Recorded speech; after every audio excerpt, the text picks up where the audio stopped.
Dear student, welcome to you in my YouTube channel KV Physics 11. Today in this video I am going to discuss how to determine apparent weight of a person in a lift under different situations and also the law of conservation of linear momentum. तो आइए देखते हैं कि किस तरह से Newton's second law of motion apply करके हम अपरेंट वेट को कैलकुलेट करेंगे। ये कुछ उसी तरह से होगा जैसा कि मैंने इससे प्रीवियस वीडियो में पुली और स्ट्रिंग से रिलेटेड प्रॉब्लम्स को डिस्कस किया था। तो यहां हम सपोज कर लेते हैं, let a man of mass m is standing on a weighing machine placed in a lift or elevator. The actual weight mg of man acts on the weighing machine and it offer a reaction R. The reaction offered by the machine is the reading of weighing machine, that is the apparent weight. यानी apparent weight क्या होता है? Actual wait तो हमें मालूम है कि उसका mg होगा, लेकिन जो apparent weight होगा वो मशीन जो शो करेगी, मशीन के जो स्केल में हमें ऑब्टेन होगा वही अपरेंट वेट होगा। और वो अपरेंट वेट क्या होगा वो हम डिफरेंट सिचुएशन में आसानी से कैलकुलेट कर लेंगे। तो यहाँ पर एक लिफ्ट है और इसी लिफ्ट में एक वेइंग मशीन को रख दिया गया है।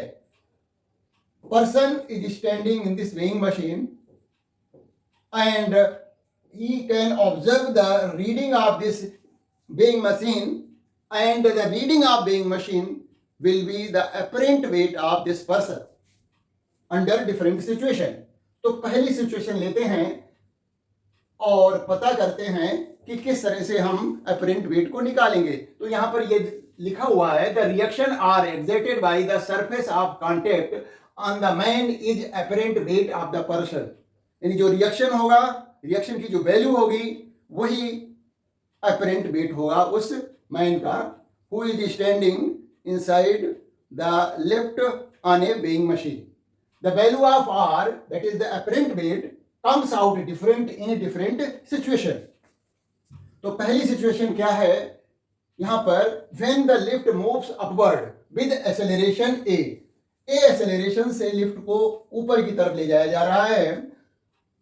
और तो हम जैसा कि और क्वेश्चंस में करते हैं कि जो सिस्टम है उस सिस्टम पर नेट फोर्स जो लग रहा होगा that will be the responsible for the acceleration and direction of net force will be same as the direction of acceleration produced. तो यहां पर जो एक्सेलरेशन प्रोड्यूस हो रहा है, यानी लिफ्ट जो जा रही है अपवर्ड विद एक्सेलरेशन ए, उसी के अकॉर्डिंग हम लेते हैं। ये पर्सन है यहां पर और इसका वेट डाउनवर्ड एक्ट करेगा, W is equal to m into G. और जो इसके फ्लोर का, इसके सरफेस का जो रिएक्शन होगा R वो अपवर्ड होगा। तो these are the two forces acting on this man and lift is moving upward direction with acceleration a. This is the situation. तो एक्सेलरेशन ए के लिए जो रिस्पॉन्सिबल होगा नेट फोर्स, उसको निकालते हैं। जब एक्सेलरेशन की डायरेक्शन अपवर्ड है तो जो अपवर्ड डायरेक्शन में फोर्स लग रहा है that is the reaction R should be taken greater than the weight of the person mg which is acting downward direction.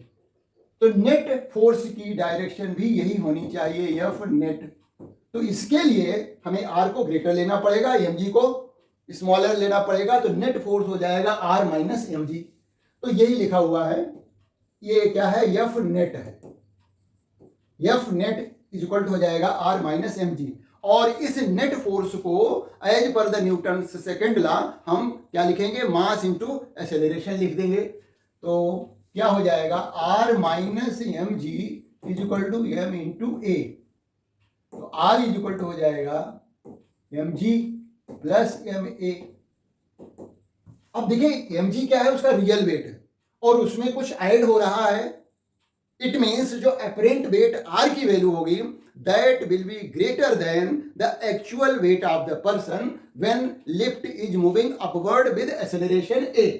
तो इस तरह से हमने m को कॉमन ले लिया, g प्लस a, तो ये होगा उसका अपरेंट वेट, वही लिखा गया है। Therefore r minus mg is equal to ma, तो r is equal to ma plus mg, तो apparent weight r is equal to m into g plus a। इससे क्लियर हो रहा है when lift accelerate upward the apparent weight of man inside it increases, तो उसे ऐसा लगेगा कि उसका वेट इंक्रीज हो गया है, थोड़ा बहुत फील भी होगा, वैसे तो मशीन के स्केल में उसका वेट जो होगा, जो शो हो रहा होगा, वही अपरेंट वेट होगा। सेकेंड सिचुएशन लेते हैं जिसमें कि ये लिफ्ट जो है मूव कर रही है downward with acceleration a। Second part, when the lift accelerate downward with acceleration a, तो यहां पर कोई फिगर हम बना लेते हैं। ये देखिए लिफ्ट में वेइंग मशीन रखी है, ये पर्सन खड़ा हुआ है इसमें, है ना। अब यहां पर भी वेट तो डाउनवर्ड ही एक्ट करेगा mg, और रिएक्शन अपवर्ड, एक्सेलरेशन डाउनवर्ड, तो नेट फोर्स की डायरेक्शन जो होगी इस बार डाउनवर्ड ही होगी। तो इसका मतलब डाउनवर्ड जो फोर्स लग रहा है mg, that should be taken greater than the reaction r। तो हमें नेट फोर्स पता करने के लिए mg माइनस r लेना पड़ेगा, और उसको हमें लिखना पड़ेगा मास इनटू एक्सेलरेशन के। तो net downward force on the man is equal to हो जाएगा इतना, ये है एफ नेट की value, F net mg minus r, और mg minus r is equal to ma लिखना है, क्योंकि यही नेट फोर्स एक्सेलरेशन के लिए रिस्पॉन्सिबल है। तो अपरेंट वेट r की वैल्यू हम निकाल दें तो इसमें क्या होगा, हमने जो है r को उधर भेज दिया, और mg माइनस ma हो गया इज इक्वल टू r। तो यहां पर क्लियर दिख रहा है कि जो एक्चुअल वेट mg है उसमें से कुछ अमाउंट सब्ट्रैक्ट हो रहा है। It means in this situation the apparent wait of the person will be less than his actual weight। तो यही यहाँ पर मेंशन किया गया है, when lift accelerate downward apparent weight of the man inside it decreases। तो lift के अंदर उसका वेट जो है, अपरेंट वेट जो है एक्चुअल वेट से लेस होगा। अब एक थर्ड सिचुएशन लेते हैं जिसमें कि lift either in the rest position or moving with constant velocity, means there is no acceleration at all. तो उसमें देखते हैं क्या सिचुएशन आती है, देखते हैं। तो थर्ड सिचुएशन है when the lift is at rest or moving with constant velocity. Velocity constant है तो एक्सेलरेशन जीरो होगा, चाहे अब डाउनवर्ड जाए चाहे अपवर्ड जाए, it doesn't have any meaning. तो यहां पर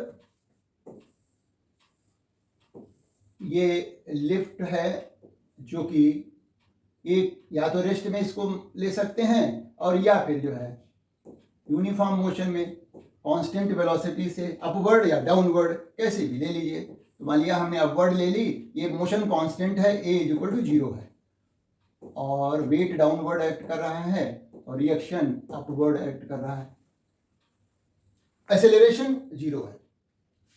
तो इसका मतलब ये हुआ कि नेट फोर्स की वैल्यू 0 आनी चाहिए। तो r minus mg is equal to mass into acceleration, acceleration की वैल्यू 0।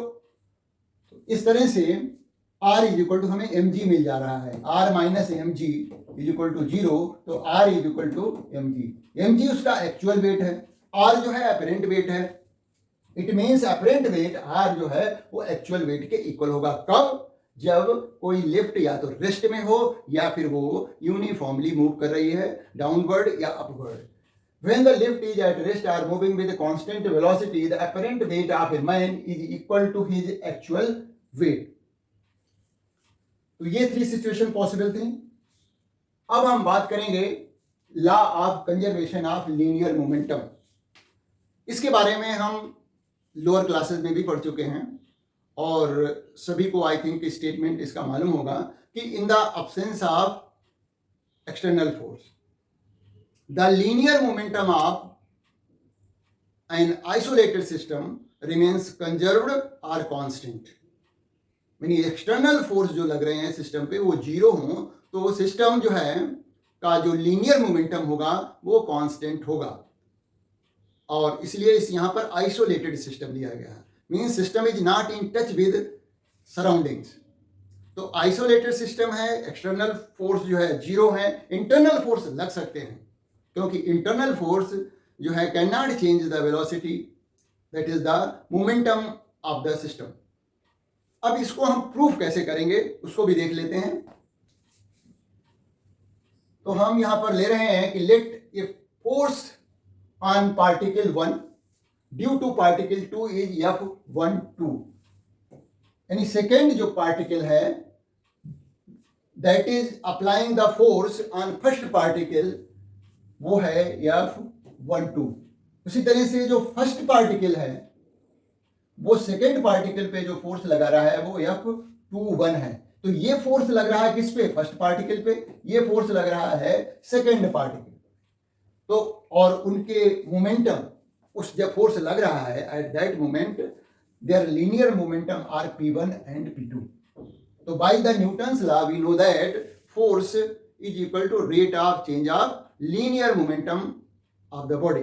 यहां पर पार्टिकल है तो पार्टिकल, तो इस तरह से जो फर्स्ट पार्टिकल है उस पर फोर्स लग रहा है F12, वो हो जाएगा rate of change of linear momentum of first particle.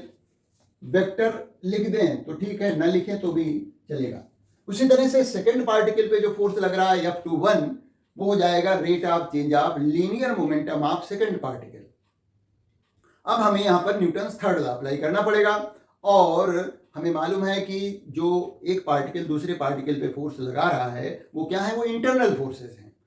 और as per the Newton's third law F12 is equal to होगा माइनस F21 के, और यहां पर हम लिख देते हैं value dP1 upon dt is equal to minus dP2 upon dt।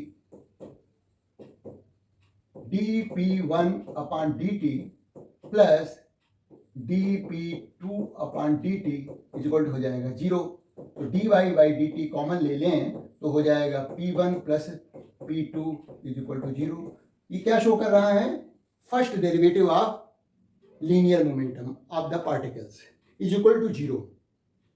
और किसी क्वांटिटी का, किसी भी फिजिकल क्वांटिटी का यदि जो है डेरिवेटिव, फर्स्ट डेरिवेटिव 0 हो जाए तो इसका मतलब वो जो क्वांटिटी है वो क्या होनी चाहिए? कांस्टेंट, क्योंकि कांस्टेंट क्वांटिटी का फर्स्ट डेरिवेटिव 0 होता है। भाई डेरिवेटिव क्या रिप्रेजेंट करता है? Rate of change.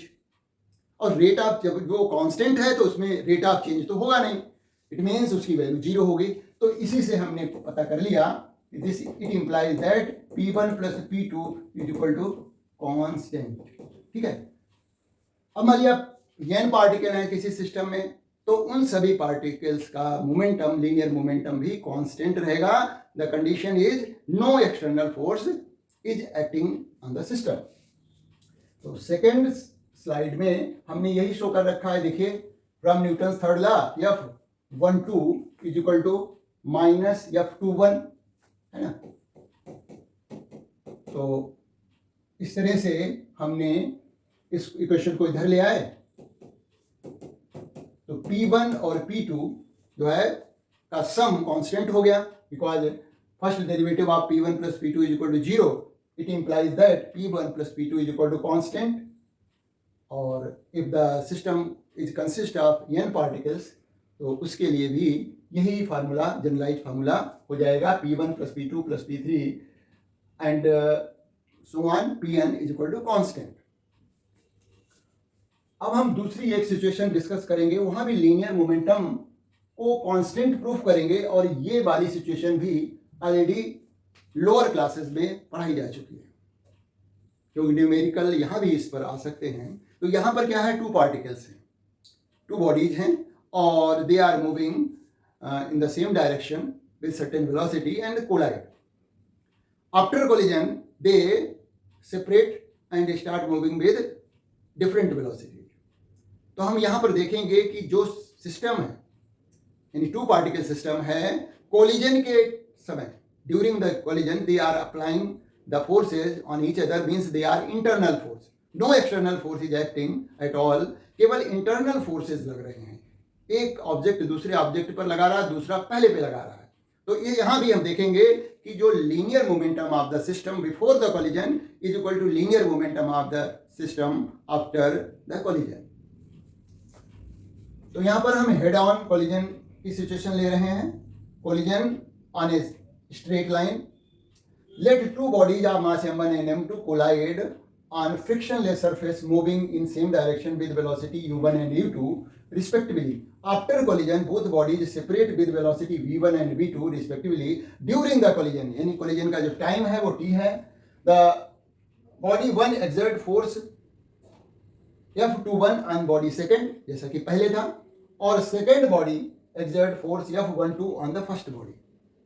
तो जो फोर्स लग रहे हैं जिस बॉडी पे लग रहे हैं उसी का rate of change of linear momentum हम लेंगे, और सेकंड न्यूटन सेकंड लॉ के अकॉर्डिंग जो भी rate of change of linear momentum होगा वो उस पर लगने वाले फोर्स के इक्वल होगा। तो जो फर्स्ट बॉडी पर फोर्स लग रहा है वो F12 है। F12 जो है फर्स्ट बॉडी के लीनियर मोमेंटम के rate of change of linear momentum के इक्वल होगा, और उसी तरह से जो फोर्स सेकेंड बॉडी पे लग रहा है F21 वो उस बॉडी के लीनियर मोमेंटम के रेट ऑफ चेंज ऑफ के इक्वल होगा। तो देखिएगा इसको कैसे लिखा गया है, ये according to Newton second law F12 यानी फर्स्ट बॉडी पे जो फोर्स लग रहा है द इक्वल टू हो जाएगा rate of change of momentum of the body 1, और बॉडी 1 का मोमेंटम में क्या चेंज होगा, फाइनल मोमेंटम। भाई यहां पर देखिए सिचुएशन क्या है उसको देख लीजिए। ये टू बॉडीज है, एक बॉडी m1 है, दूसरी बॉडी m2 है। इसकी वेलोसिटी u1 है, इसकी वेलोसिटी u2 है। अब u1 ग्रेटर देन u2 होगा तो ये क्योंकि because they are moving along the same straight line तो इसमें कोलिजन हो जाएगा। कोलिजन हो गया। ये टाइम ड्यूरेशन जो कोलिजन का है वो t है। अब ये जो बॉडी थी 1 और ये 2 they will apply force on each other. तो फर्स्ट बॉडी सेकंड पे लगाएगी, सेकंड वाली फर्स्ट पे लगाएगी। तो ये जो फोर्स है जो फर्स्ट बॉडी पे लग रहा है वो F12 है, और जो सेकंड बॉडी पे फोर्स लग रहा है वो F21 है। उसके बाद क्या कहा जा रहा है कि ये सेपरेट हो गए, यानी फर्स्ट बॉडी जो है वो v1 वेलोसिटी से मूव करने लगी और सेकंड बॉडी जो है वो v2 वेलोसिटी से मूव करने लग रही। ये सिचुएशन है। तो इसका मतलब ये हुआ कि जो फर्स्ट बॉडी पर फोर्स लग रहा होगा वो रिस्पॉन्सिबल होगा for the change in the linear momentum of the first body. तो यहां पर हम लिख देंगे F12, वेक्टर भी ले सकते हैं। तो F12 इज इक्वल टू हो जाएगा m1 v1 final momentum minus initial momentum upon time. तो ये हो गया rate of change of linear momentum. Similarly second body पे जो फोर्स लग रहा है वो F21 है, उस सेकंड बॉडी के लीनियर मोमेंटम के रेट ऑफ चेंज के इक्वल होगा। तो ये देखिए m2 v2 क्या है, सेकंड बॉडी का फाइनल मोमेंटम है, और minus m2 u2 second body का इनिशियल मोमेंटम है। अब हम जैसे कि इससे पहले न्यूटन्स थर्ड लॉ अप्लाई किया था तो जो ये फोर्सेज हैं वो इक्वल और अपोजिट होंगे, है ना, जैसा कि फिगर में भी दिख रहा है। तो देखिए हम according to Newton's third law F12 is equal to हो जाएगा F21। हम जो कह रहे हैं कि यहाँ पर हम वेक्टर भी ले सकते हैं, लेना ज़्यादा बेटर है। तो ये सब वेलोसिटीज भी हमें वेक्टर में लेनी पड़ेगी, बस इतना ध्यान रखना है ना। तो जब हमने इस इक्वेशन को सॉल्व किया देखिए t से t कट गया, तो इधर क्या लिखा हुआ है m1 v1 minus m1 u1 is equal to minus m2 v2 minus m2 u2। Bracket open कर दें तो मिलेगा हमें minus m2 v2 plus m2 u2। अब ये वाला टर्म जो है उधर ले जाएंगे और ये नेगेटिव वाला टर्म इधर लाते हैं। तो m1 v1 plus m2 v2 equal to हो जाएगा m1 ये वाला लिख रहे हैं u1 प्लस m2 u2। ये तो ये क्या है, जो टू पार्टिकल सिस्टम था उसका फर्स्ट बॉडी का फाइनल मोमेंटम है, सेकंड बॉडी का फाइनल मोमेंटम है। मतलब पूरे सिस्टम का जो है टोटल लीनियर मोमेंटम है आफ्टर कोलिजन। ये क्या है? Linear momentum, total linear momentum है after collision, total linear momentum after collision. और इधर जो लिखा हुआ है ये फर्स्ट बॉडी का इनिशियल लीनियर मोमेंटम है, ये सेकेंड बॉडी का इनिशियल लीनियर मोमेंटम है। तो ये है total linear momentum before collision, है ना, total linear momentum before collision.